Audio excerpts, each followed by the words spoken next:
What's up, guys? I'm back with another video. This is uber late. I know Tuesday I was exhausted from the night before and I was busy with classes and just getting my stuff done, and I had gone to the gym later that night, and as soon as I came home, took a shower, had dinner, went straight to bed. So I'm literally popping out different kinds of videos over the next like 24 hours because Thursday I'm just going to be everywhere. I have my interview for my fellowship, really happened really quick. Then I have my online lecture. Then I have to pump out a couple more videos before I leave for the weekend. And also I'm donating my plasma because, you know, we're still in a pandemic and people need blood. So doing my part. So I'm giving my recap of the Brandy and Monica Verzuz. So first off, let's just address the elephant in the room. The beef between the two has been something that's been going on for the last 25 years. Yeah, 25 years, really. And Monday night, we could tell that there was some awkwardness and some slight tension there. It's evident. And I feel like what people don't understand is that this is something that is 25 years of history. Some history that we probably don't know about behind the scenes. It is a beef that started between both these girls' labels that eventually was built up by fans, which eventually led to them both buying into it. And it did turn verbal and eventually physical when Monica basically punched Brandy in the face before the VMAs. Now, y'all can go and react to the performance. I'm going to react to it probably either today or tomorrow. But let me grab my phone with the actual track list. Basically, they did sell it eventually. Later in life, they did the All Belongs to Me song that y'all pay dust. And basically, they haven't spoken or sat in a room together in 8 years. And I feel like what they're doing now is taking baby steps to mending things. I know their energy during the whole thing was kind of off. I feel like the first half, it was kind of like off, but the second half, once the drinks started kicking in, that they got comfortable. And these are two women that have two completely different personalities. You have Brandy that's very kind of like hyper. I'm sorry, y'all, my TikTok just opened. I'm sorry, y'all, my TikTok just popped open out of nowhere. I was uploading a video and decided to like work in my favor. But yes, you have Brandy, who is very kind of hype and kind of fun going. You have Monica, who's very serious, but also kind of like someone who does not want to act up, kind of. Just very kind of proper. Y'all know she's saved. And, you know, back in the day, she was Gunica, and she's still Gunica to us. So it was kind of off, you know, but they did have some loving moments. And we did see the video of them dancing after the Verzuz was done. So I believe that they are on good terms. It's just going to take some time for them to get back to a stable place, because they were cool before The Point Is Mine. And initially, yes, they did not want to do the song together. Hell, they didn't want to do the Verzuz together. But there's a reason why the only Grammy that they have is together. They are part of a holy trinity of 90s R&B girls that made the lane for the ones we have today. It was Brandy, Monica, and Aaliyah. Now, Aaliyah passed away before her career really went to the full potential.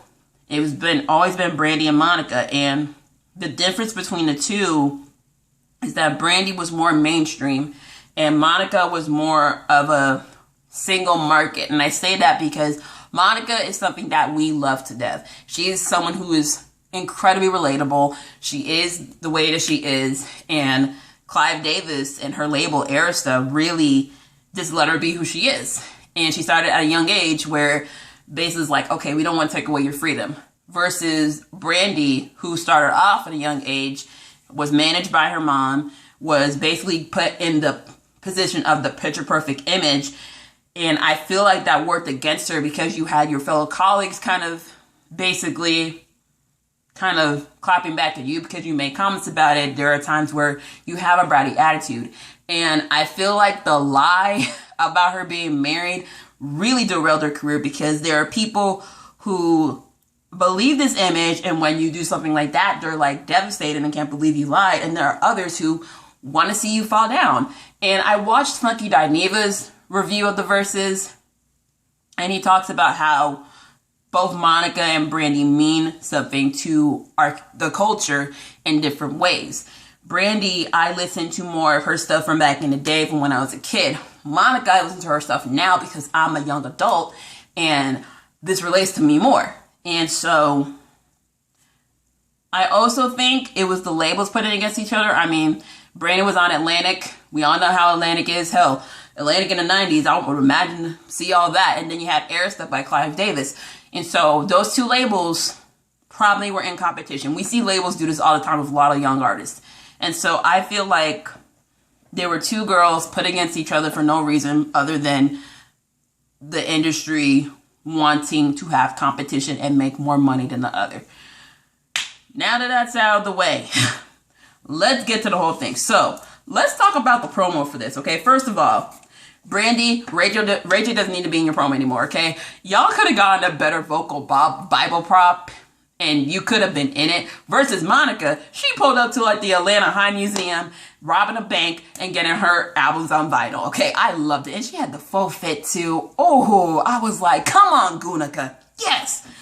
And then the fashions, Brandy, someone said Brandy dressed like she was doggone Whoopi. I'm just like, Brandy's that chill, cool mom that's kind of like, look, I'm going to dress how I want to and be comfortable. Monica, she was dressed head to toe in Fendi. I know she could not move because it was tight as hell. Some people are saying that it's allegedly not Fendi. Y'all don't do my girl like that. She does not wear fake shit, okay? She has the bands. The shade of it all, there were some shady moments. Brandy basically confirmed that Monica did punch her. There are times where Brandy would sing and Monica was basically kind of doing her facial expressions, just like bobbing her head, kind of getting tired, kind of just doing this like, oh, another poem. And there were times, so many times, that it would just go back and forth. But we had a good time in Kiki on Twitter about it. Let's get into the track list. So we started off with What About Us versus Everything to Me. Now I'm like, we pulling out the favorites this early. This is gonna be a lot, okay? Because they have some hits, but they're pulling out one of my favorites early from the both of them. I'm like, okay, that one would probably go to. It's hard to pick who would that go to because you got an upbeat one versus a ballad. Everything to Me, I kind of give it that one. We had He Is versus A Dozen Roses. Oh, wait, one more part of the shade that I didn't throw in there. Monica kind of shaded Usher during one of her songs because he didn't want to do another song with her. She asked him probably like a while ago. Usher, you have another baby on the way. I know you're busy, but we are in quarantine, and it's a good idea. You said no to Lil Jon, Ludacris, and now Monica, okay? You saying no to the ATL family? Come on now, man. But back to the track list. Next we have He Is versus A Dozen Roses. I don't know He Is like that, so I'm going to pick A Dozen Roses. Then you had Full Moon versus So Gone. I put an equal tie on this one because those are two bomb songs, all right? Then we had I Wanna Be Down versus Don't Take It Personal. Now, I had both of these songs on my Verzuz cheat sheet, and I knew they were going to play these two because these were their first two hits. Now, I had to give it to I Wanna Be Down. I love that one.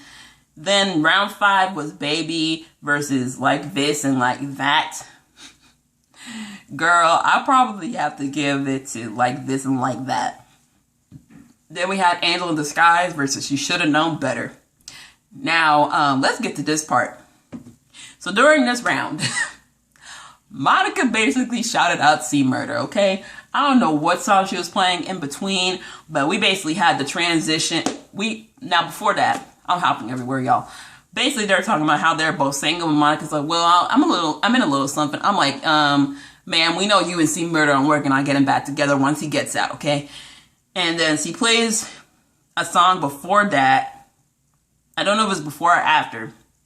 So she plays a different song, and it goes into the transition of down for my down for my niggas, and then you hear that beat's like dun dun dun dun dun dun dun dun dun dun dun dun dun. I'm like, I know we not.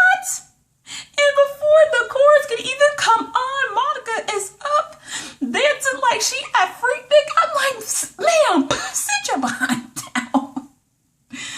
Oh my God. And she making sure she shout out C-Murder. She's like, I want to wear my C-Murder t-shirt, but I already have my outfit picked out. My brother got them to the side, and Brady's offering to help too, you know, get the stands together to help sign the petition and get C-Murder out of jail, y'all. I mean, whew. I knew Master P were gonna be like pissed in the morning because Monica name dropped him. Not only that, she was dancing to his song. I'm like, girl. Oh man, I'm telling y'all, they're getting back together when he gets out of jail. I'm telling you. The next one is Missing You versus For You I Will. Now, Brandy had a poem introduction, and she named off the people that we lost this year: Chadwick, Kobe, Gigi, LaShawn Daniels, Michael Jackson, Whitney Houston, and then went into Missing You, and then Monica, you know, dedicated For You I Will to Vanessa because that was her favorite song. And I'm just like, y'all got us crying before the songs even start. This is the ballad section, like, damn. So then we had Almost Doesn't Count versus Why I Love You So Much. I was like, oh yeah, round 7 was an equal one for me. And then round 8, I gave it to Almost Doesn't Count. Then we had Broken Hearted versus Love All Over Me. Now, oh yeah, round 7, I called that one too. Round 8, Almost Doesn't Count. No, wait. I'm sorry, I'm losing track. Broken Hearted versus Love All Over Me. Now, Love All Over Me, that's a song I'm playing when I walk down the aisle. Broken Hearted, it gives me that young love vibe. Like, it had me wishing Wanya and Brandy had worked out back in the day, even though I know she was not legal age when they were dating. Child, both these girls met some grown men when they were in their teenagers, okay? It was the 90s. We can have a whole discussion about that, but it is what it is. Round 10, we had Top of the World versus Down for My Niggas. Okay, this is where they played it. Okay, this is when they played it. This is when it happened. I think Monica did like a remix of one of her songs to Down for My Niggas. I don't know. I'm reading from the Shade Room, y'all. So round 11, after the commercial break, we had Borderline versus Still Standing. Now, Borderline is one of the few songs I like off of B7. Still Standing, that's like my song that I'm like bumping to when you made it through some real shit. Listen, I would have to give it an equal footing because they both mean a lot to me. Now, my cheat sheet I had Right Here versus Still Standing, and I was a little bit in my feelings last night when she didn't play it, but after I did my research on the whole Human album situation, that era, and how that was a flop, I understand why Brandy didn't touch anything from that album, because that's her least favorite. But that's another video I'll discuss in my ranking Brandy's albums. Round 12 was Love Again versus Commitment. I don't know Love Again. I have listened to Commitment, so that was kind of like a meh for me. Then we had Slow Jam versus Put It Down. Now, Put It Down, I had it going up against Every Time the Beat Drops because it's a matchup. So, I never listened to Slow Jam. I liked it. This is basically when they mentioned the whole thing with Usher Not Wanting You, Now Sorry Monica. Then we have First Night versus Who Is She to You. Now, First Night is a damn good vibe. But Who Is She to You, that was one of the favorite songs off of Aphrodisia for me. Timbaland produced that whole album, so I love it. Then round 15 was Knock Knock versus Best Friend with a little bit of the Moesha theme song in there. Now, I was hoping we would hear it in this verses, but apparently due to legal reasons and copyright by some white man, Brandy can't sing it. Monica was in her feelings because she was going to sing that one, and she was willing to go to court to basically sing it with Brandy. So, yeah, whoever got that held up in legal matters, give the song back to Brandy. That's her theme song, damn it. Then you have Before You Walk Out of My Life versus Sitting Up in My Room. Sitting Up in My Room, that's my favorite. Take that one. Then we had Talk About Our Love versus Every Time the Beat Drop. Ooh, even though I love Talk About Our Love, I'm going to give it to Every Time the Beat Drop because that's a bomb-ass beat, okay? Then 18 was Sideline Hoe versus Put That on Everything. I'm giving it to Sideline Hoe, even though it was the first time I heard it. Now, Brandy was kind of acting like a nun because of the word hoe, even though she was singing it. She was like, Sarai, close your ears. I'm like, Brandy, Sarai is 18 years old. I follow her on TikTok. She's probably heard it been said before, okay? Monica was like, look, my kids know me, okay? Leia has heard me cuss before. And Rocco, he was there and I punched the door with a hammer. Go watch Family Hustle to know about that. That was the first time I heard about it. Then we had Trust versus Impossible / When You Touch Me. Now, let me tell you, Trust, I only go as Monica's song, even though she's a feature on it. And Impossible, I was like, yes, we got it. She made it was like, Impossible. I was like, childhood. I love it. Honestly, Brandy was that Black Cinderella, okay? Brandy was Black Cinderella. And I know she probably won't want to like do a reboot of it. But honestly, if you can get her and maybe Ryan Destiny for like a sequel, like 20 plus years later, get the actor that played the prince, bring Whoopi Goldberg back, the king, you know, he's still alive so we can have them playing it. Have it be Brandy's daughter, find like Love in the Forest and put Keith in there, okay? Did I say the forest? I meant the kingdom, y'all. Literally, I'm giving y'all ideas here. Round 20 was Have You Ever versus Angel of Mine. I had these two going up against each other, and I was right, okay? We were already waiting on these two. I was on Twitter complaining. I'm like, Monica, you need to play Angel of Mine before the end of the night, ma'am. And sure enough, we got it. Now, Have You Ever is a good song, but Angel of Mine holds near and dear to my heart, okay? So I have to pick it there. And then they edited it off with The Boy Is Mine. They actually got up and sang it.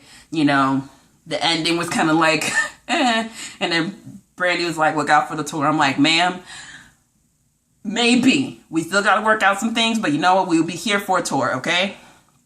It was a great night, great time for the culture. I honestly believe both these women deserve their own biopic series separately, okay? The streaming numbers have gone up. They're in the iTunes charts. I won't be surprised if The Boy Is Mine is re-entering the Billboard charts, the Hot 100 charts next week. Honestly, it was a great night. I honestly hope this shows that Black women in music have the power and have the coin to have this big of an audience. Once this pandemic kind of slows down, we can have concerts again. I would love to see them do a joint tour. Lifetime, BET. If y'all want to do like a mini movie series on the both of them, give them their own movies, they deserve it, go ahead. Casting suggestions, Chloe Bailey as yes, Chloe, I keep confusing her and her sister. Chloe Bailey, have her as Monica in her own series, have Ryan Destiny play Brandy in her own little series. I'm here for this. That's my recap of the Verzuz. Let me know how y'all feel about what was your favorite songs that they played. Do y'all have a winner? I feel like they both won and we won because we got to enjoy some good music. Let me know in the comments how y'all feel. Subscribe to the channel. I'll see you guys later. Bye.